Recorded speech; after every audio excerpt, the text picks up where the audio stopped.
am standing in for James O'Brien today until 1 o'clock. I don't know if James O'Brien's going to be all right with that. He's probably having a heart attack knowing that Suella is in his seat today. You should be hanging your head in shame, sorry.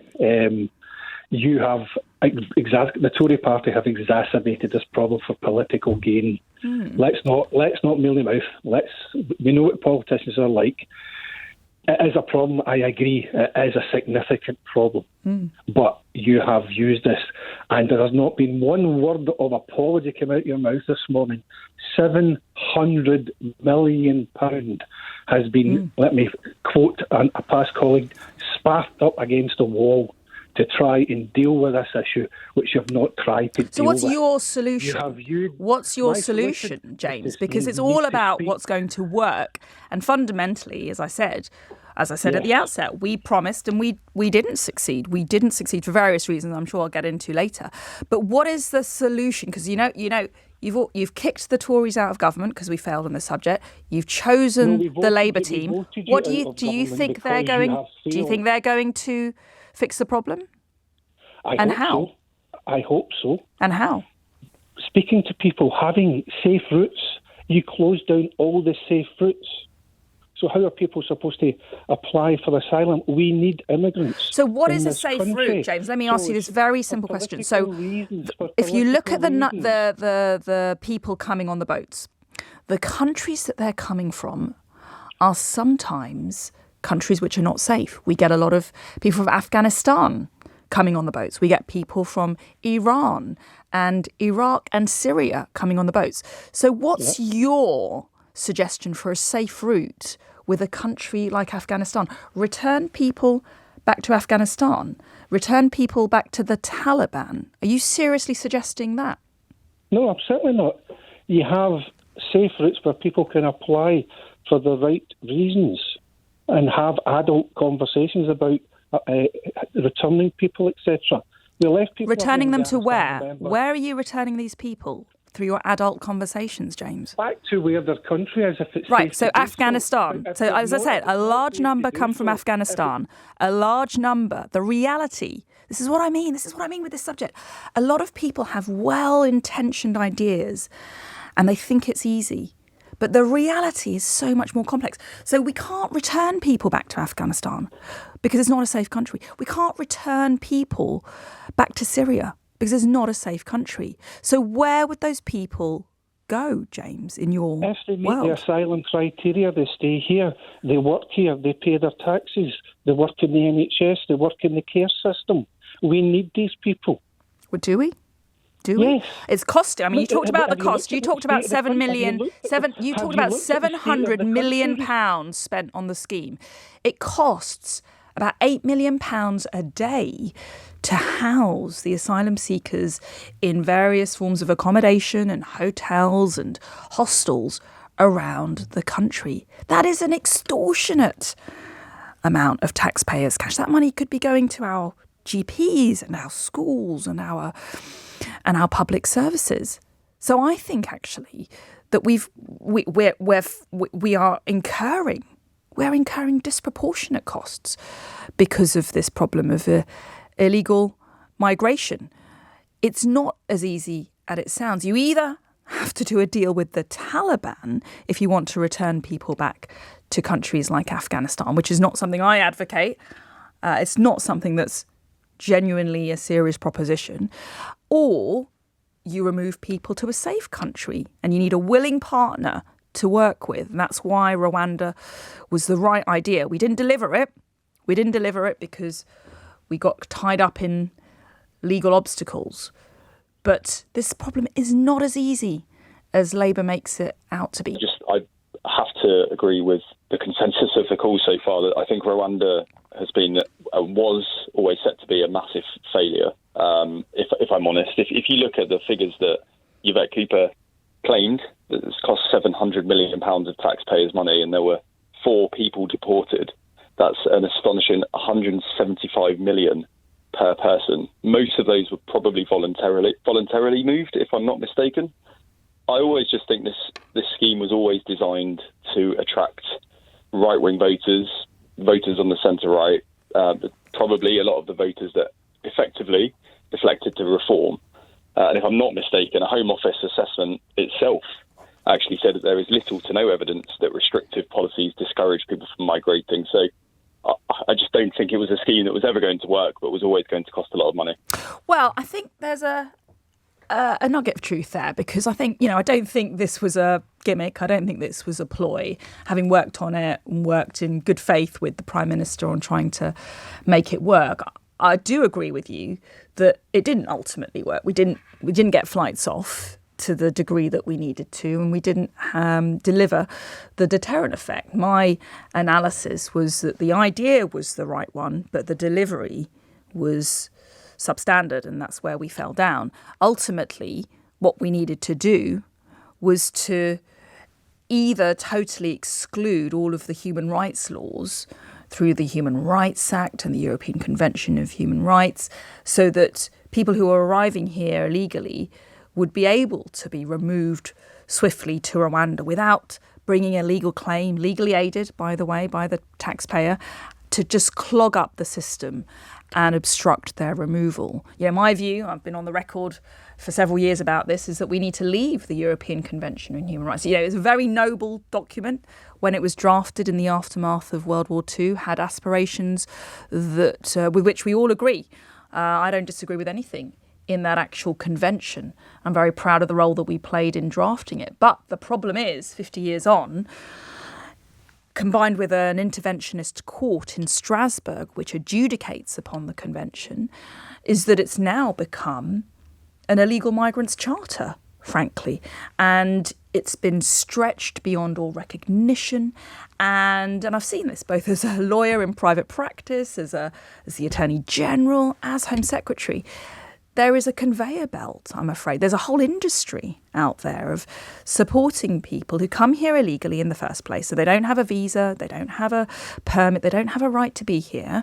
They've come here illegally, and they will, play the system. They'll put in legal claim after legal claim based on their so-called human rights to stay here. And they'll appeal and they'll counter-appeal. And as a result, they can delay their removal quite significantly. So that was the real problem. And had we got to the crux of that issue, I do believe we would have made the Rwanda plan work. I said as much several months ago. I voted against the Rwanda plan in Parliament, the Prime Minister's recent legislation, because I didn't think it was tough enough and it wouldn't have worked. Unfortunately, it doesn't give me any pleasure to say so, but we were proved right because it didn't work. So I think you're right that it didn't work, but I think you're wrong in saying it was a deterrent because, and I throw the question back at you, what's your alternative? What's the actual solution based on evidence that's actually going to fix this problem?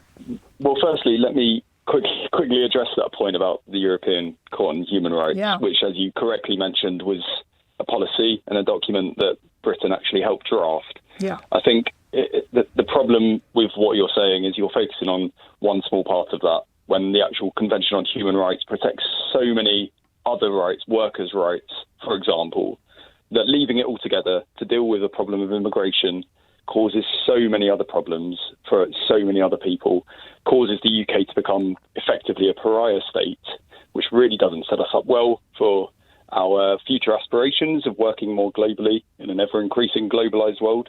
But on the point of what to do about it, and I'll confess to not being an immigration expert myself, I know you've got experience in that field. But I think you don't need to be an expert. You don't need to be an expert. All views are welcome. I don't think it needs an expert opinion to work out that the only way to work this problem out is collaboratively with our European allies, with our friends across the world. And leaving the Convention on Human Rights certainly doesn't set the right precedent for that. But I like Labour's policy. Again, it looks and feels very much like it's focused around working with our European partners and working with our friends abroad to deal with the problem at source. And I appreciate they will inevitably run into problems, as any government will, but it's a step in the right direction. It's certainly the right rhetoric, and it's a hell of a lot better than a failed deterrent scheme like I believe the Rwanda scheme was. Put yourself in the place of a migrant who's on the other side of the channel. Whether you agree with their means or not, they are desperate people, and it's very difficult to challenge that. You've gone across thousands of miles, risking your life, crossing the Mediterranean, willing to cross the Channel. If Rwanda was truly a safe country, why on earth would it be a deterrent?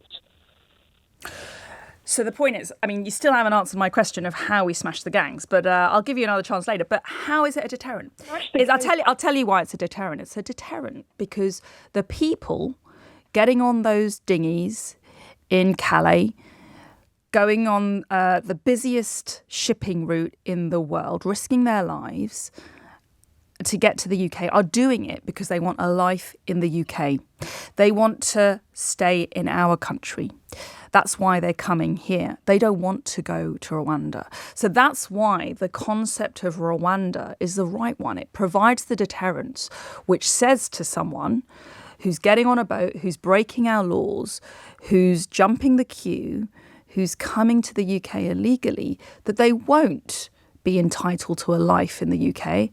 They'll be removed humanely to another safe country, Rwanda. So that's the concept, and that's where the deterrent comes from. They won't get a life in the UK, which is why they're going to all this effort. 12 Congolese refugees were shot by Rwandan authorities for protesting food rations. That does not sound like a safe country to me. Richard Dannett, the former head of the British Army, said that Rwanda would not be a place that he would send migrants from Syria or Iraq to. He was also the head of the All-Parliamentary Committee on the Rwandan genocide. I simply cannot understand how that would be humane. Can I just ask you, Awad, before you, let's stay calm. Let's stay calm. We don't have to get excited. Have you ever been to Rwanda? I've not been to Rwanda. Okay, great. But I've read That's fine. books You don't on need the to go to Rwandan Rwanda to genocide. form a view about it. But I have been to Rwanda 3 times. What I would say, you mentioned the genocide. You know, that was 20 years ago. Rwanda has moved Yes, forward. but the shadow is still there. From the genocide. And what I would also say, Awad, to you is this.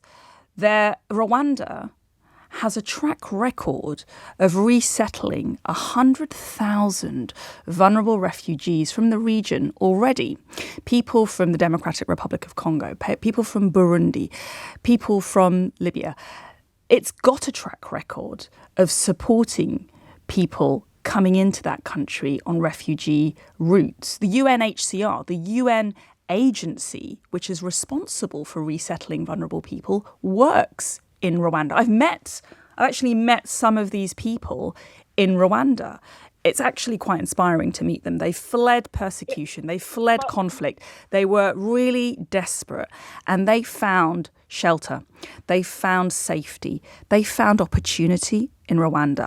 I met a chap who had left a war-torn country, had been resettled in Rwanda via the UNHCR, the UN agency, and had set up a series of convenience stores, actually. And he'd become a small businessman. He'd started a family. He was thriving. And he actually expressed nothing but gratitude for the Rwandan people and the country of Rwanda for what it had given them. So I think we really do need to move away from this outdated image of Rwanda. It's not a country of genocide. It's not a country of conflict. It's a safe country. It's one of the fastest growing economies in Africa, actually. And it's one which was a willing partner to work with the UK to combat this global. Let's remember, this is a global migration crisis, one that we're grappling with, one that I don't have much confidence that the Labour government's going to fix anytime soon.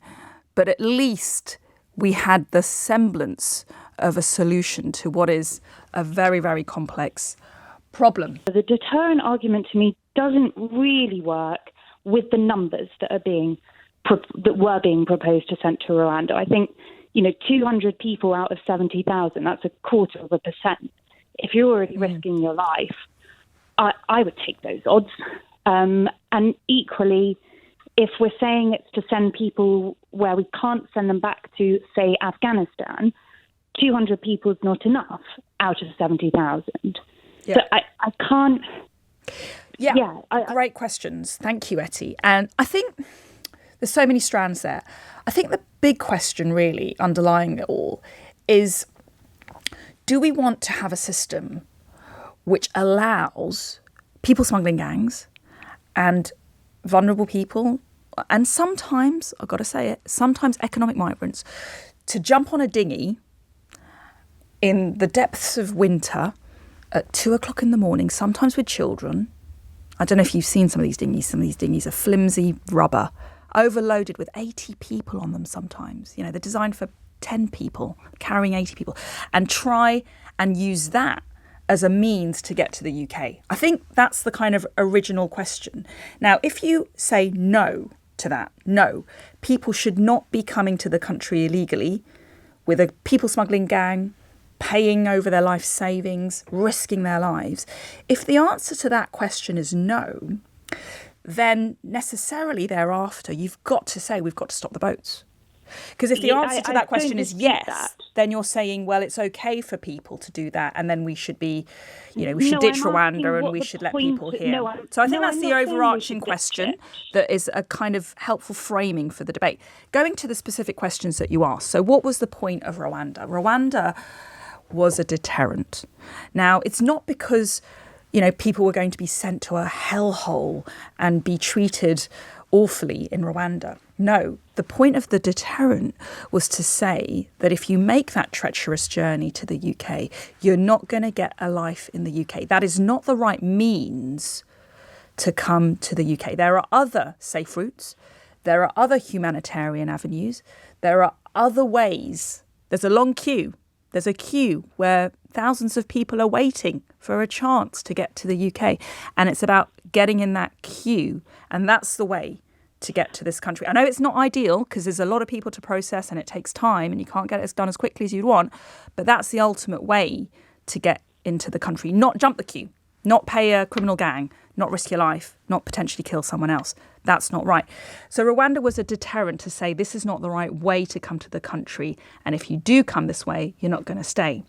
It was also... Do you think that's enough? Do you think it's...